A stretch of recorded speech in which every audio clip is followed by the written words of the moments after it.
महाराष्ट्रातल्या मराठ्यालाही सांगतो, तुम्हाला सांगतो, तुमच्या व्हॅलिटी झाल्याशिवाय उभा जाऊ नका आणि पुढे राजकारणात उभा राहू नका. मराठी गरीब मराठ्याच्या पोराचं वाटोळ होत आहे.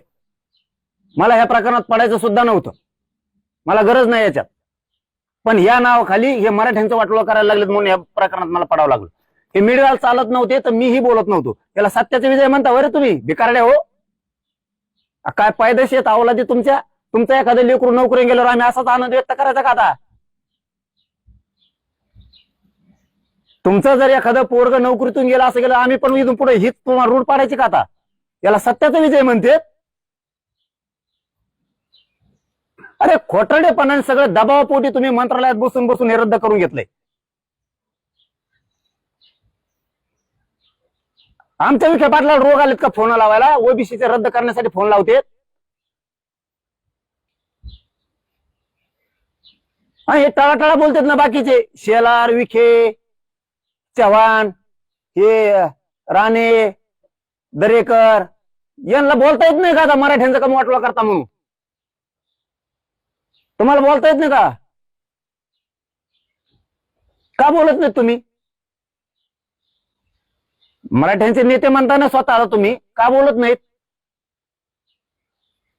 ही काय परिस्थिती आहे? चौघाचं पण सांगितलंय आता, व्हॅलिटी झाल्या चौघाच्या बी. फडणवीस साहेब समजतंय का तुम्हाला? फक्त तुमच्या बावनकुळ्यांनी केलंय. यांच्या व्हॅलिट्या झाल्यात. पोरांनी काय करायचं? असे पोरं मारायचं षडयंत्र कट रचला का तुम्ही? आणि काय करीन तुमचा बावनकुळे किंवा शिरसाट किंवा घुमरे? काय करील? एकदा निवडून येईल. ह्या 2-4 लोकांसाठी मी राज्यातले लय शिट पाडीन. बार बार सांगितलं बरं का मी, तुम्ही हे खेळ करू नका. तुम्ही आमच्या जीवाचे लोक आहेत.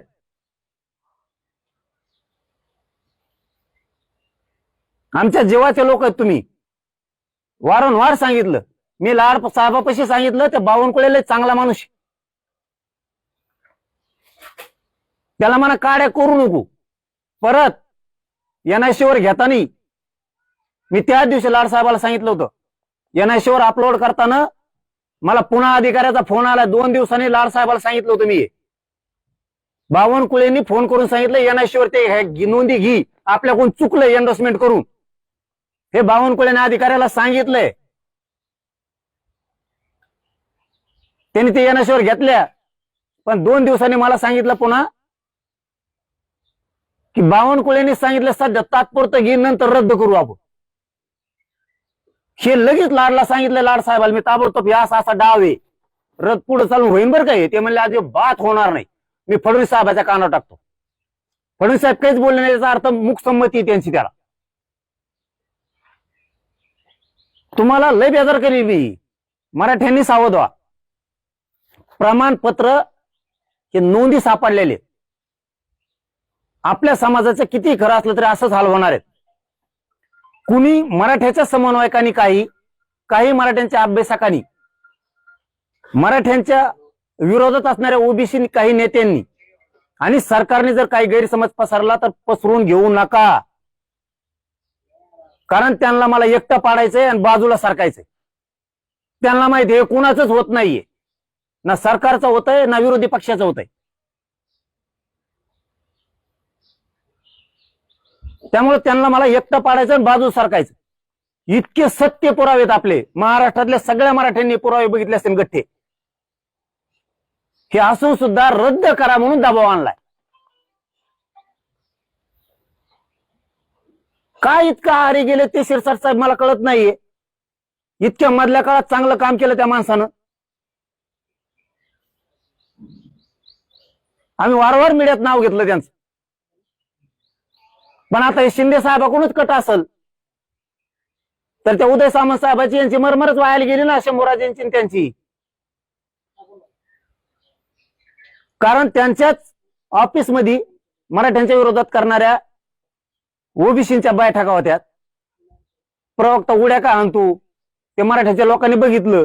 काल बेकायदेशीर प्रकरण आले बाहेर, त्याच बाळासाहेब भवन मध्येच. तेच प्रवक्ते तेच नेते तेच एकामेकाला शादेत येत.